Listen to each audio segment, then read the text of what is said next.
Hey everyone, welcome to my channel and this Let's Play of the game RimWorld. And I decided to pick up RimWorld again because now the Alpha 6 version of the game is now out, and with that, there's just a ton more features. And if you don't know what RimWorld is a game where it's kind of Dwarf Fortressy in a sense, where with management and everything, but it's scaled down to the point where you start with 3 colonists who end up crash landing on a unknown planet, and with that, all you're trying to do is help them survive. And I believe it was in the previous build, which was Alpha 5, you were able to build a ship and had the ability to actually leave the planet, which was doing so is very difficult because of the amount of resources it takes. I mean, to be fair, you're building a ship that is worthy of, well, flying in space from, like, nothing. So, of course it's going to cost a lot. But anyways, let's just focus on the things that are added in with this new build. First off, you'll see that there is a Create World button here. Now, the Create World button actually allows you to do what it says, create a new world, which wasn't in the previous builds. And doing that, you have, well, you get to randomize the seed, or you could call it whatever you want, and it doesn't matter to me. And then the size of the world, I don't think it matters very much either, but we're going to go with 300 by 225. We're going to generate the world, and we're going to see what kind of world we get. And this is the world that we get, and we get to zoom in to see, like, the terrain and things like that. But the thing that they also added with this new build is biomes. Now, not all of these are implemented yet because the game is still in alpha, and the features were just released, like, I want to say 2 days ago, 3 days ago. It's been a while. I didn't put this recording up until later. But the ones that I know that are implemented are, like, the temperate forest, I think the desert is, and then there is the arid shrubland. Now, the ones that aren't implemented are, like, the tropical rainforest, the boreal forest, and then I think it's the tundra? Ice sheet. I thought one of them was called tundra. Wait, right there. That's called tundra. And then, of course, we got ocean and coastline. And we can check out other things, like just looking at the biomes, the elevation, because this game does have mountains and small hills that you can dig into, which is kind of nice. You got the full here, which is, well, that's what we were looking at the first time, rainfall. So it'll just tell us how much it rains and things like that, which, not a big, actually, there are dry thunderstorms in this game, so maybe more rainfall would mean that we would have less dry thunderstorms? Question mark? I have no idea. But, and then temperature. And I'm going to stay away from that. I think I'll be staying in, like, the temperate forest. And then we just save the world there, and we start a new colony. Now, with AI storytellers here, it basically allows you to choose your difficulty. Cassandra here is just the basic way you would play, where she sends threats after you as the game goes on, and just things like that. But before, there were more storytellers, and they just, with this build, they limited it to 3, but now you actually get to pick, like, the percent difficulty of the storyteller. But for this, we'll be keeping it 100% because there was a harder version of her in previous builds, and she was just a bitch. She was so mean. Like, I could never do well just with, I think her name was, like, Tough Cleopatra. It was horrible. And then Phoebe here is just, well, she doesn't do anything. Like, oh wait, but beware, if she's set on a high challenge, she'll hit as hard as any, okay. And I don't care about her. She's, if I played one game with her, it was fairly boring, because the threats that come to your colony are what make the game fun. And then Randy Random just doesn't give a fuck, and he'll send whatever after you at any time. And it's kind of funny, because you can do extremely well, or you could just be just fucked over so hard, just like the first day. But for this Let's Play here, I'll be doing Classic Cassandra with just a regular challenge. And we'll be starting with our world that we just created. And now, with this, we actually get to pick where we actually want to land. Which is kind of funny because we're crash landing, so we should be able to, but...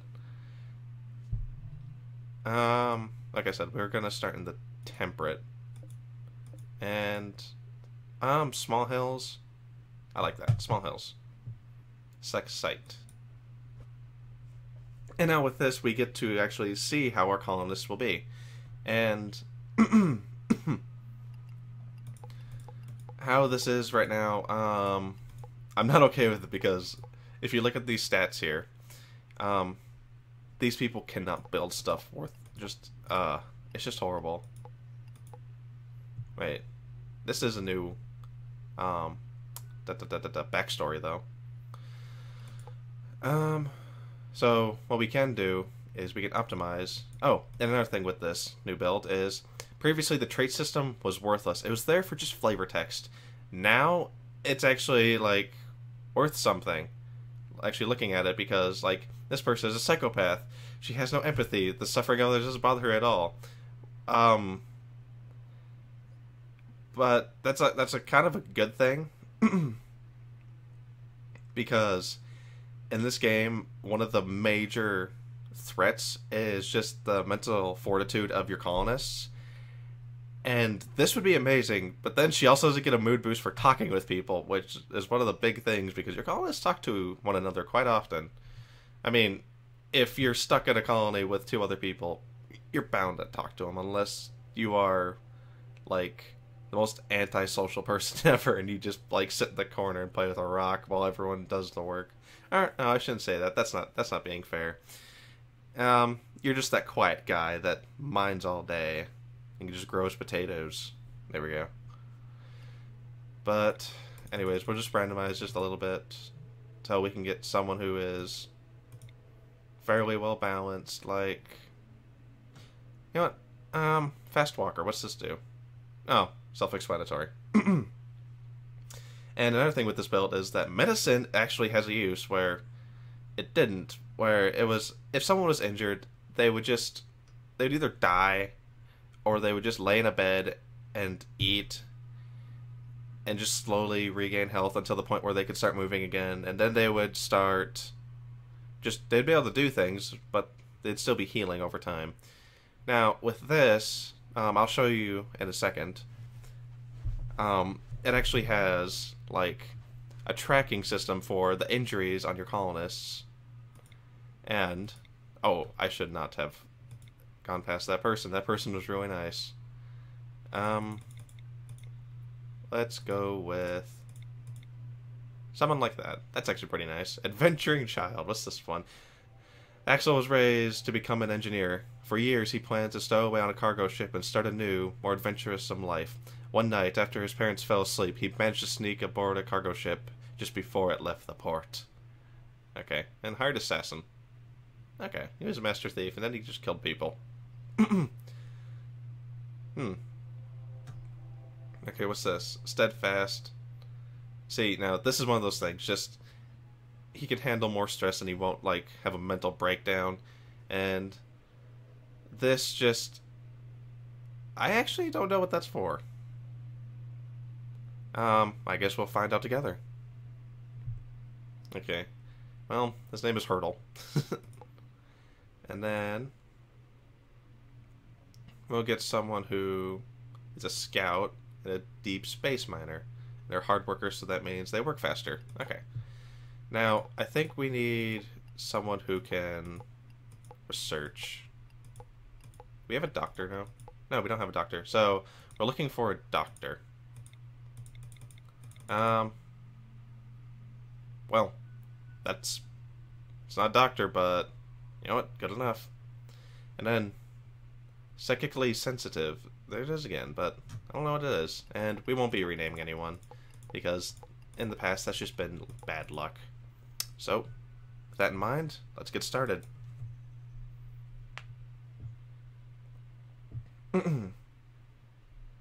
It does take a while for the first map to generate, but there we are. The three of you awake in your crypto-sleep sarcophagi to the sound of sirens and ripping metal. You barely get to the escape pods before the ship is torn apart. Sometime later, you land on this unknown RimWorld. As pieces of the shredded starship fall around you, you start making plans to survive, which is actually the entire point of this game, to survive and hopefully get off the planet. It usually doesn't happen, though. And before these people even land, I'm going to allow them to pick all this up and... Oh, another thing with this. In previous builds with how the map was, you'd always see these type of animals that were called muffalo. And it was either muffalo, squirrels, or boomrats. Boomrats are these genetically engineered rats that would explode when you killed them. They were kind of horrible because they would set fires. And the muffalo were just, well, basically bison. And then, well, now we have deer. Lots of deer. And there's the boom rat. And then, well, a squirrel is just a squirrel. And, ooh, we have water. I don't know what water's used for, so, it may not have a point. I don't know. Okay, well, I like how this map is. And, okay. Let's get everyone, actually, Hurdle, you get the Enfield. And now we just got to allow everything. And just have everyone pick up a weapon, because if everyone needs a weapon, there are some people who cannot fight because their backstory, they just refuse to fight, so having a weapon on them is worthless. But you generally want everyone to be armed because of just the bad things that can happen. Like, there's an event where just like a random animal will go crazy and just attack the first person it sees. And I think that's like the first threat that comes to you as well. They may have changed it, but I don't know. So now we want to get our stockpile up so we can start gathering up all of our goods here. And I think we'll put it... Wait. Is there a geyser nearby? The reason why I'm looking for a geyser is because there's a geyser right there.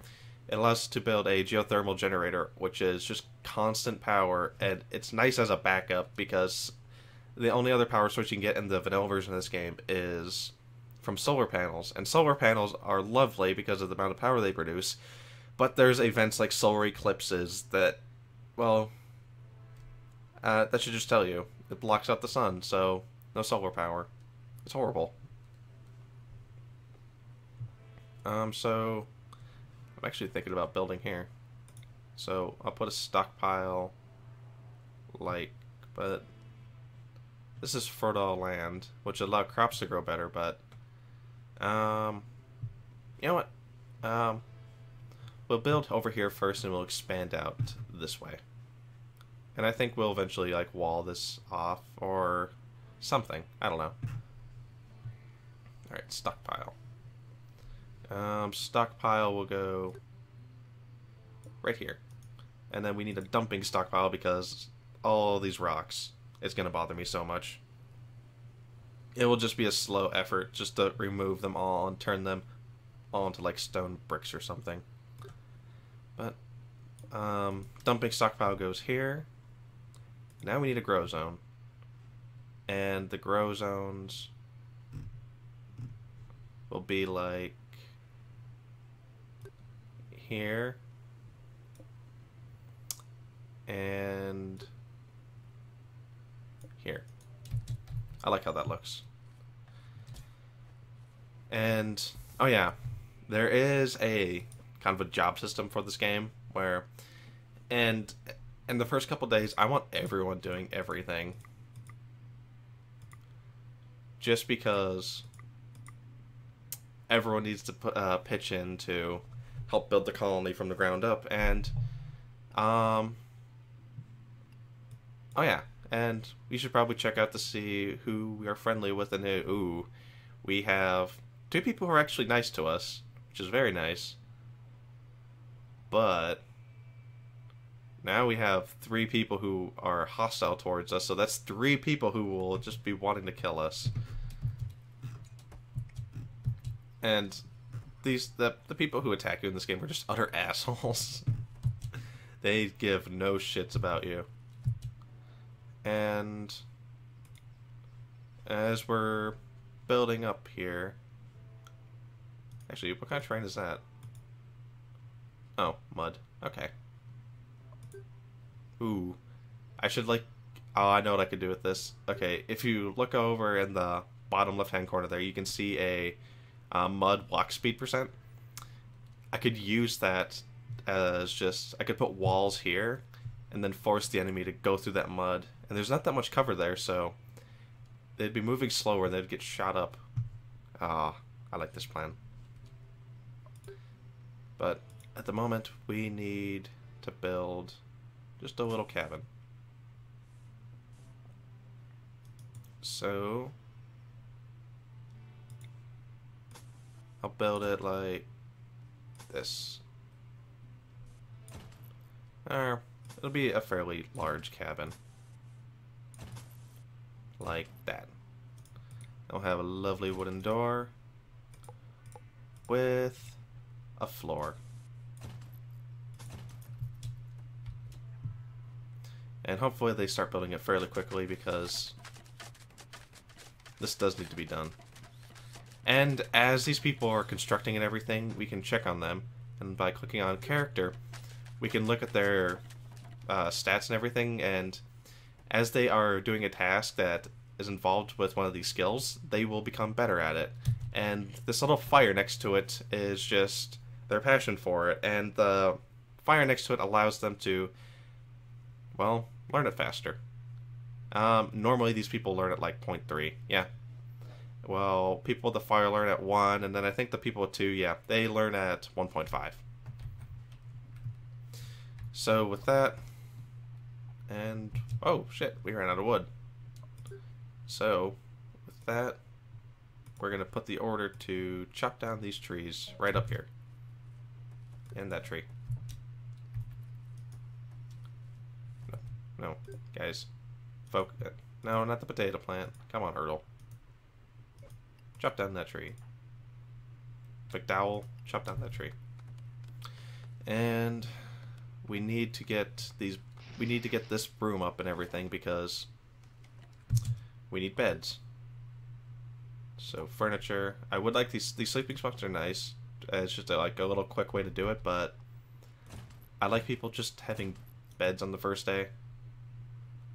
Because then that allows them to not get the oh, I slept on the ground, and they get all moody because they slept on the ground. These people also get moody from like sleeping in like the same room. Like with how moody these people are, I'm surprised that they're surviving.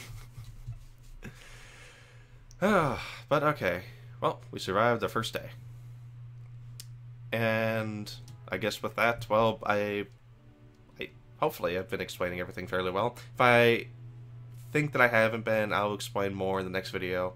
And, well, with that, I'll be cutting off the recording. So, thanks for watching, everyone. And if you'd like to see more of RimWorld, subscribe to my channel and like the video to, well, help out my channel. And you'd also get my gratitude for helping me out. And with that, well, later.